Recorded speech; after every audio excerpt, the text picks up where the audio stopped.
le chef de l'État n'est pas sans ignorer que le recrutement des magistrats se fait de façon partisane, sur des bases partisanes. Pourtant, l'article 4 du statut des magistrats dispose qu'en principe, on doit organiser des examens de sélection. Dans d'autres pays, il y a même des écoles où on apprend la déontologie pour être magistrat. Au Burundi, il suffit d'être partisan du parti au pouvoir, d'être un membre actif des Imbonerakure, et le parti recrute en tenant compte de cette docilité. Et la plupart des fois, des magistrats ne sont recrutés qu'après avoir versé des pots de vin. Dans cette situation, ils essaient de travailler en remboursant les crédits contractés pour verser les pots de vin, le recrutement se basant sur le clientélisme.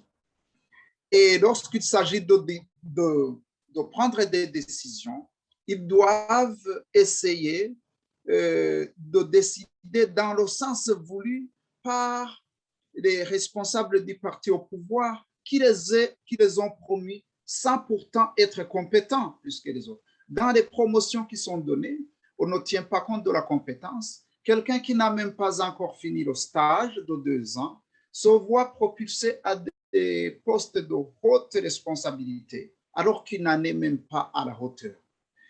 Donc, le problème est systémique.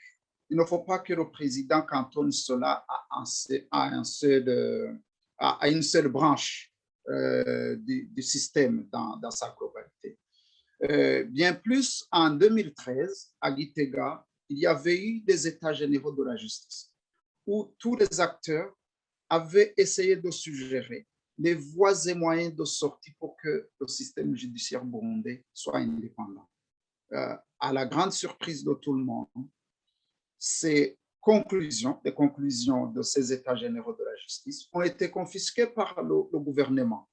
Et voilà que maintenant, alors que les juges ont les mains liées, on revient à déverser toute la colère sur eux, alors que c'est le gouvernement qui détient la clé. Le chef de l'État doit franchir une étape. Maintenant qu'il constate que la situation est invivable, que les investisseurs ne peuvent pas venir dans un pays où il n'y a pas de sécurité juridique, il est temps, sinon tard, qu'il enclenche maintenant de véritables changements. Ça fait longtemps qu'il se lamente, qu'il dise, qu'il constate que ceci ne marche pas, que cela ne marche pas.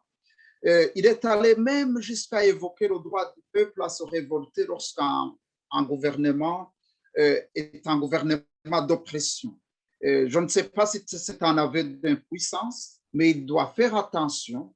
S'il continue à alerter ces puissants corrupteurs qui veulent sauvegarder les intérêts mal acquis, il peut avoir affaire à eux et il doit prendre ses responsabilités tant qu'il est encore temps. Si jamais il est de bonne foi, si jamais il ne veut pas endormir les Burundais pour leur faire croire qu'il compatit à leur malheur.